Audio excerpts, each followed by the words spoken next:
Welcome back to Gems with Genesis Amaris Kemp. With me today is Erin Austin, and here's a bit about Erin. Erin Austin is a consultant and lawyer who combines her 25 plus years of practicing law, including roles as COO and general counsel at IP-driven companies to help the founders of expertise-based firms build and protect saleable assets so that their business is ready to sell when the founder is ready to exit. Erin's special talent is finding the Rembrandt in the attic, the hidden or overlooked asset that can be leveraged for maximum value. Y'all, she is a woman on the mission. And today we are going to discuss wealth in the hands of women can change the world. Who run the world? Hey, Erin. Welcome. Hey, thank you for having me. This is going to be so much fun. I can tell already. So, Erin, we know that money makes the world go round, but having generational wealth is more important than just having money, because when you have money and you don't know the relationship with money, it comes and it goes. So whenever you think about your area of specialization, why do you focus on wealth in the hands of women can change the world? And then before you get into that, tell us a little bit more about who Erin is, because a bio is just a bio. Anyone can put together a bio and read a bio. Sure. Well, I'll start with a little bit of my background. So, as you mentioned, I am a lawyer and consultant, and I have been doing this for a really long time. It's a little shocking to me when I think about it. But I've been blessed with having a really interesting career working in a variety of industries, but the commonality among all of them have been, their primary business was something in the IP field, whether it was film or research or data or publishing. And so over the years, I have developed this expertise in working with commercial transactions that involve intellectual property. And so, I spent a career, working with very large businesses and helping big businesses get bigger. And I came to a point in my life where I'm like, okay, what else can I do? I have the causes that I support, either with my donations or with my time. And like, how can I do more by using, my legal expertise to help kind of businesses that are doing things that that support the issues that I also support. And I really struggled with it. I didn't know how to use my big company expertise to work with kind of a broader range of businesses. But I have been, kind of working with a number of people and having a lot of conversations. And it finally kind of dawned on me that I could really help those service-based business, those expertise-based businesses, especially those that are owned and founded by women, to develop businesses that are wealth building. A lot of us, myself included, who start their expertise-based business, we get a nice income from it. We get a nice cash flow from it. But are we actually building businesses? Are we actually, we may actually be, not creating assets that would help us to have a business that could be sold someday. So if I'm thinking about these things and understanding that this is a weakness in the work that I'm doing, other founders are probably having the same issues. And so I've been having a lot of conversations with female founders of those businesses and discovered, like, yes, I never once thought about assets. And so that is why I've, focused on this particular area to help people understand the actual assets in their business. Even if you're service-based, you still have assets in your business. And I like that you found that, because it was like a gap and you zeroed in on that gap and you said, hey, this is a gap that needs to be closed because there are so many assets, but if people don't realize what those assets are, then they're very well going to be liabilities. So you were ahead of the curve and you said, you know what, this is an area that I really need to zone in and focus on. And I like that you were also transparent and said that you struggled with it. Um, Trying to take what you had with big corporations and these big moguls of companies and then trying to, diversify and spread it across, because just because you go from a big business, you could definitely take what you learn and multiply it in smaller businesses, mid-sized businesses, and etc. So whenever you were going through your struggle and your pain points, did you hire a coach, or what helped you figure it out? Yes, I did hire a business coach. And, so many of us, we think we're pretty smart. We can figure it out. You read the blogs, you're on, but it was ultimately hiring a business coach that really made the difference. And it's amazing, they spend all day, every day looking at people's businesses and thinking about these issues. And it's amazing the excellent feedback that you can get.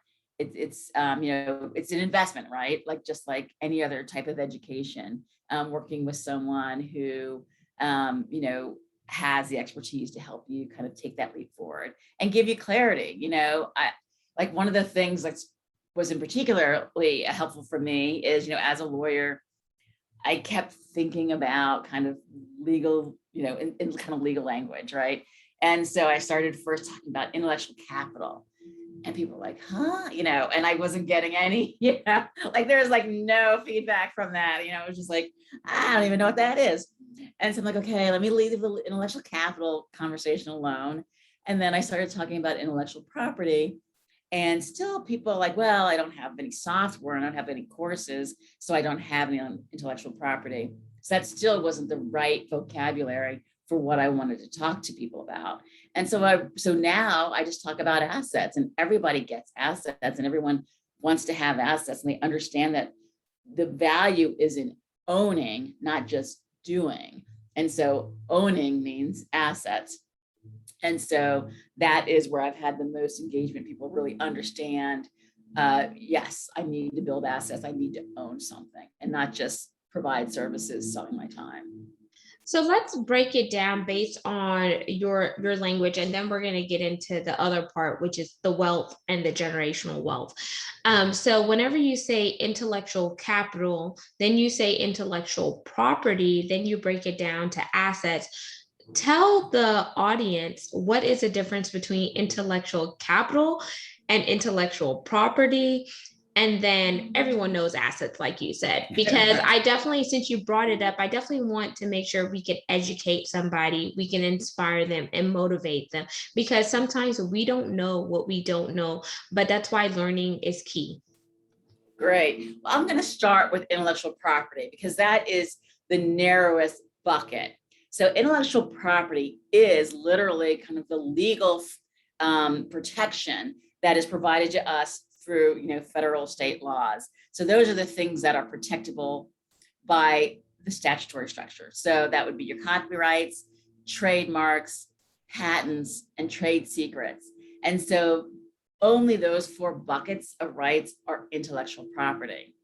So intellectual capital includes intellectual property, but it also includes those things that you can't register for protection. So that would include things like, if you have a community, that is a very valuable asset, but you don't register it anywhere.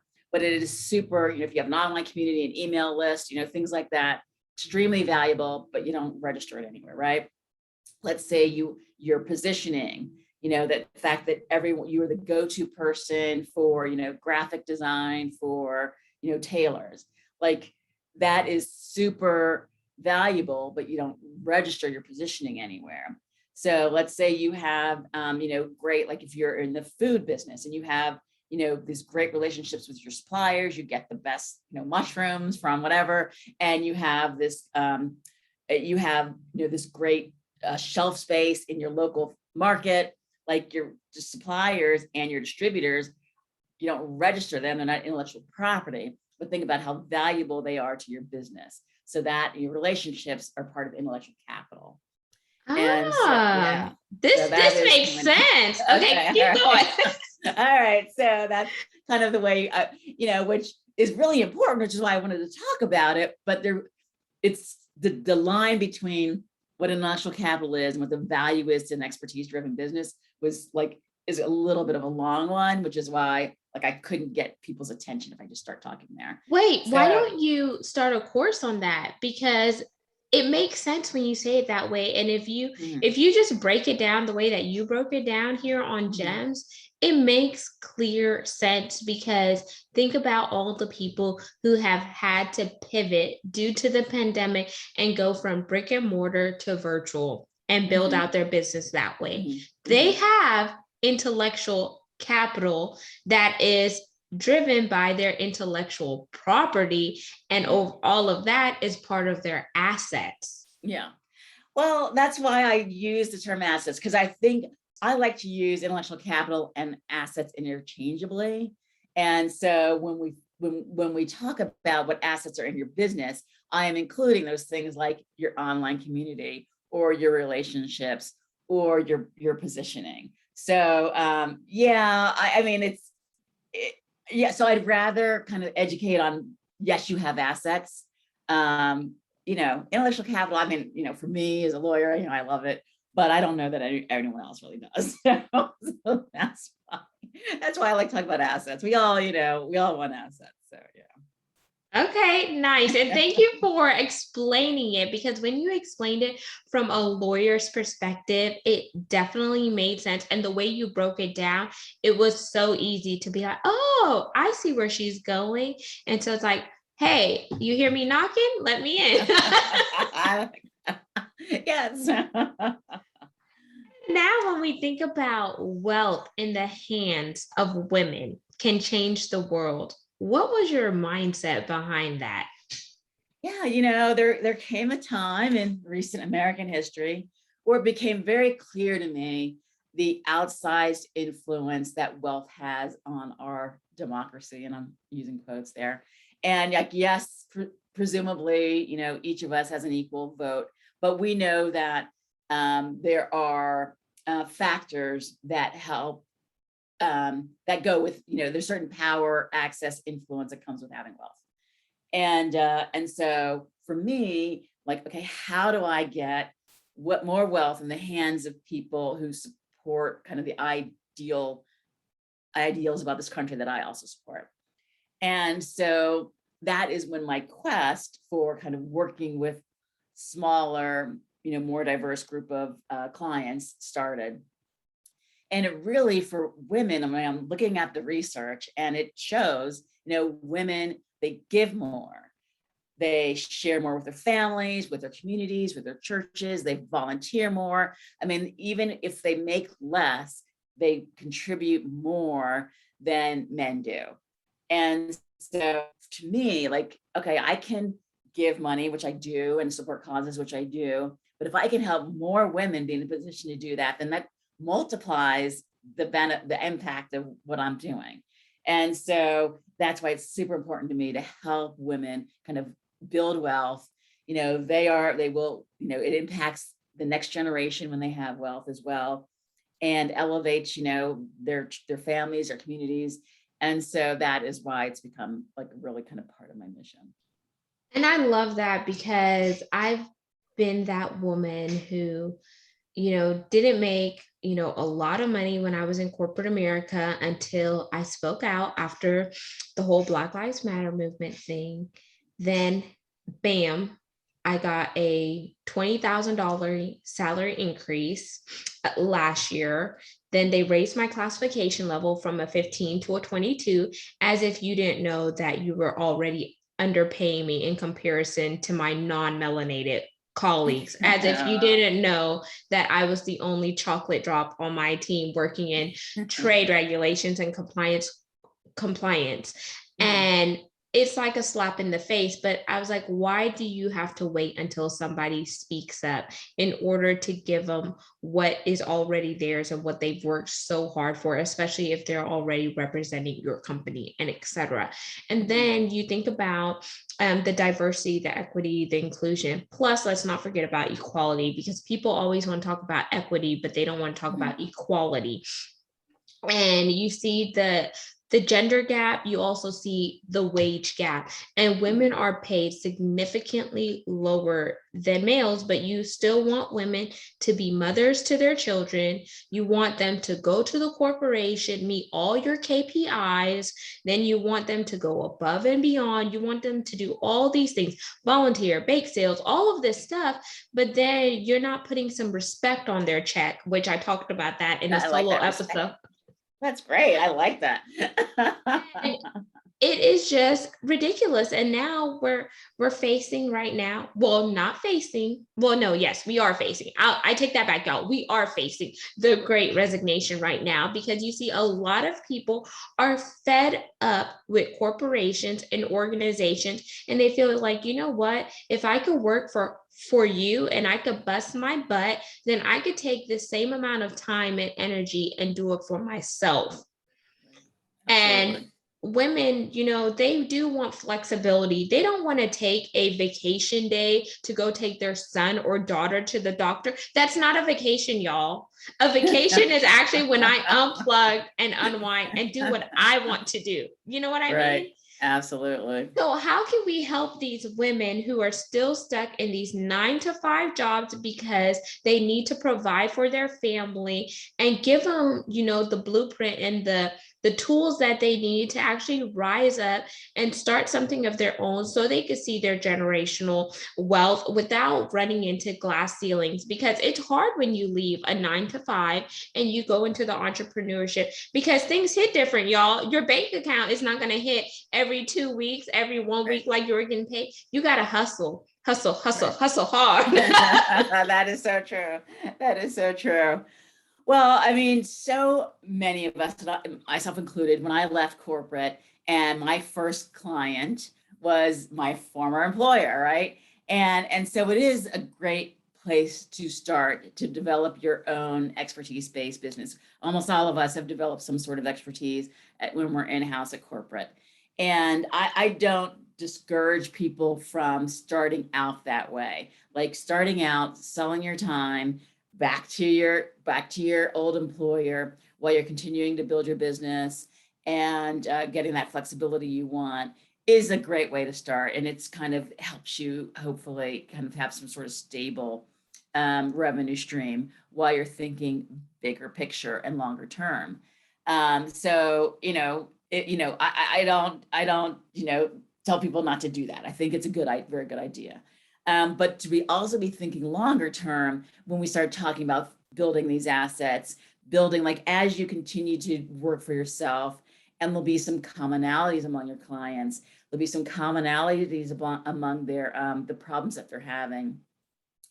And when we start thinking about those things, we'll start seeing niches develop. Like, okay, I see that I really get the best results when I work with this type of client, and so maybe I focus on that. I see that I'm most effective when I'm helping them solve this type of problem, and you start to focus on that. And so part of what I work with my clients, and I will say that they're mostly mature businesses, they're not startups. I don't really work with startups, but they will have that bank of knowledge of having, okay, this is the type of client that I work the best with, and these are the solutions, and these are the insights. When you've worked in a certain industry for a long time, you've developed certain insights about the industry. And these are all things that can be used to develop, a Rembrandt, so to speak, like something that is really valuable, that sets you apart, that helps you with your positioning, and may in fact help you develop intellectual property as well, such as a course or a book or something like that. And so, having that experience as a solopreneur, or however you do it, helps you develop into that business that has kind of assets. So it's hard to start there. I'm not going to lie. It's hard to start there. but that is what the value of putting in, the hours and learning the business and figuring out who you best serve and how you best serve them. So, Erin, if I'm hearing you accurately, you definitely have to do your due diligence, get clarity on who your avatar is, like who is that client that you want to work with, and why do you want to work with them, and how can you best serve that client based on your levels of experience, your expertise, and etc.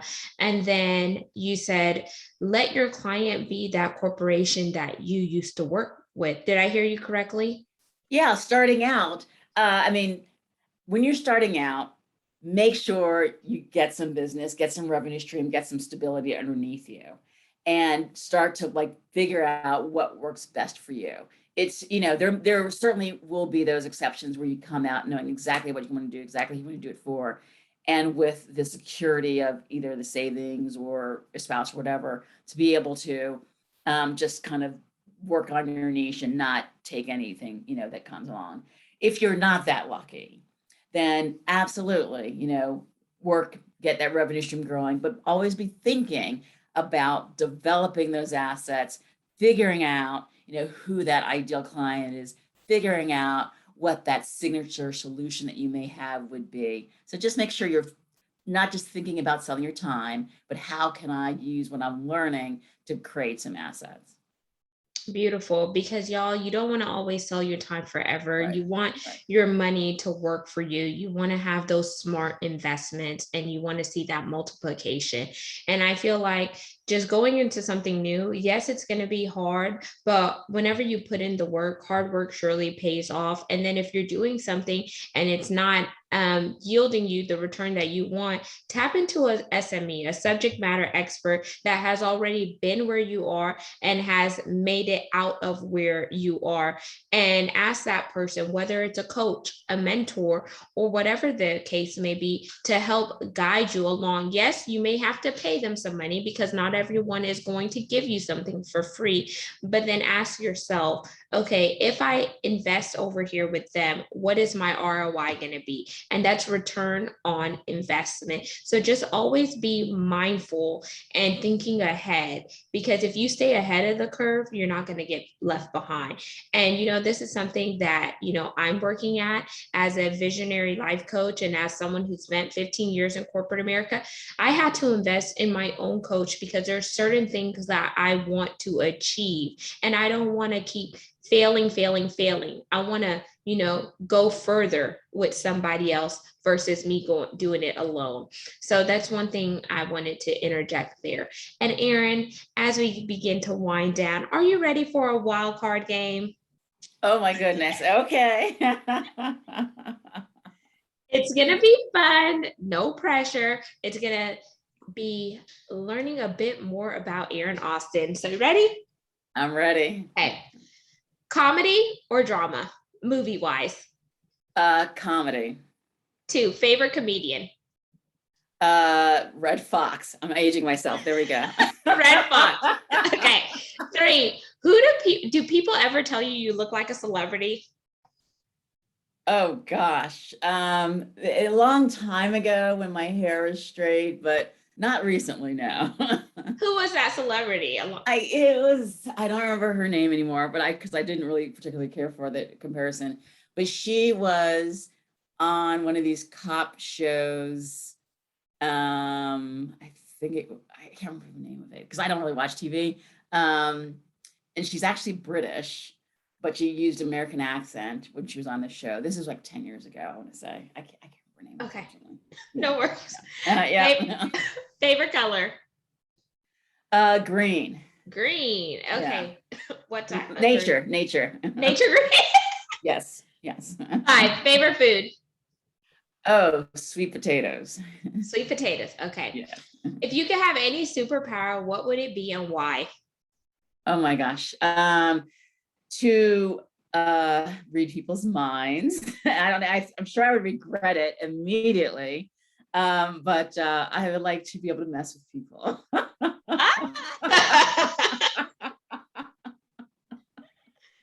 7, dream car. Oh, that's interesting. A dream car. I don't think I have one. I kind of like the Mercedes SUVs that are kind of boxy. I don't know what they're called, but they're kind The of G boxy. Wagons. Is that what it is? I couldn't even tell you. Is it squared and rectangle? Yeah, kind of. Yes. Yeah, Yeah. the G Wagons. Okay. All right. I like those. 8, favorite vacation spot. I like cities. I love London. I like Paris. I like Montreal. I'm a city vacation person. Ooh, put her in the city, y'all. Yeah. 9, if you had a choice to just do anything all day long without anyone interrupting you, what would it be? Write novels. Write novels. Do you Yes. have a book? Do you have books or books out? Well, I'm one of these people that starts books but doesn't finish them. So one of these days I'm going to finish one. But once it gets hard, at the beginning is always easy. It's the once you hit the slog of writing that kind of trips me up. But yes, that's the goal. You know what you should start doing, Erin?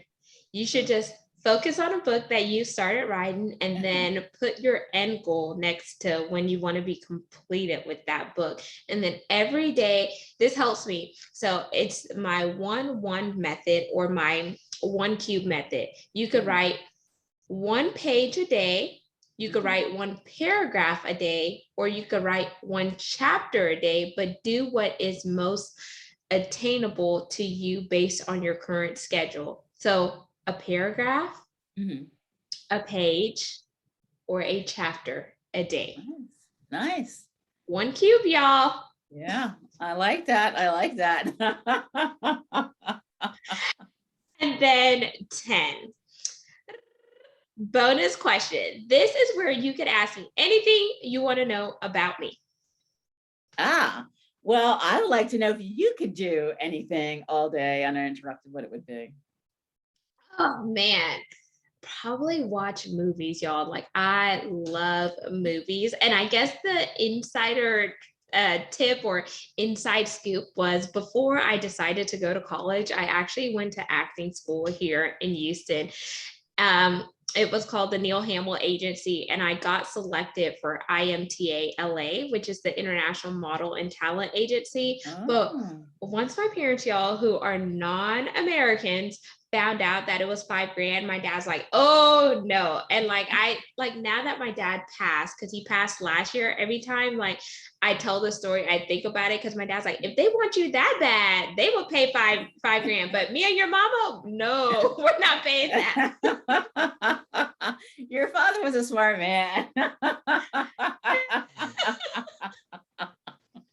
But it does not surprise me one bit that you wanted to be in entertainment. Really? And you are.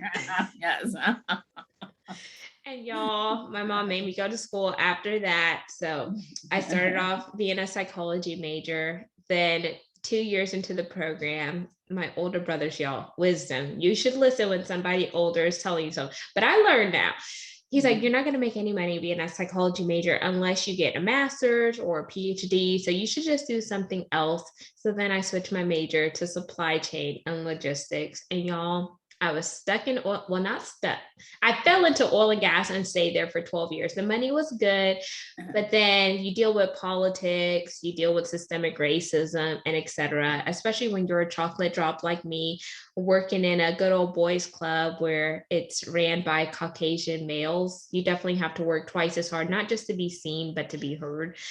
But yeah, if I could have my wish of the day, I wish upon a genie to do nothing all day, watch movies, y'all, movies, and eat all the snacks I want without getting fat, y'all. Yeah, well, there you go. I did not realize that was an option, but I would, yes. I think that's a little magical, but I think I like that.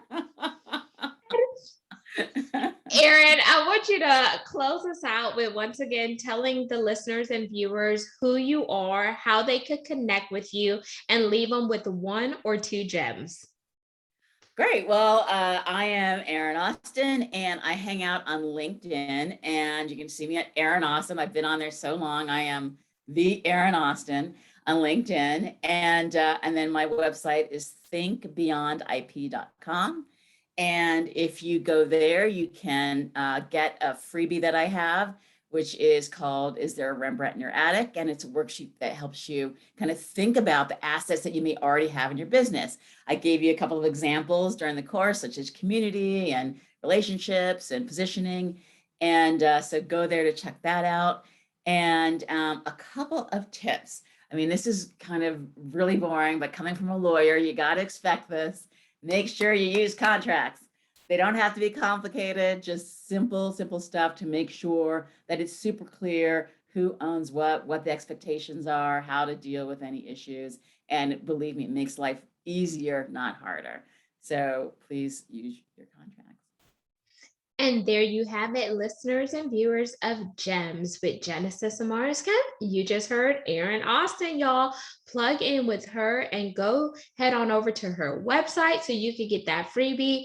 So you could definitely use those tips in your business, because I want you to invest now before you're paying for it later on down the line. And remember, you are a masterpiece. You were created for a purpose. You are not in a box. So do not let anybody place you in a box, because you weren't born in or out of a box. And until we chat next time, peace, love, and lots of blessings. Go out, y'all, and carpe diem. Seize the day.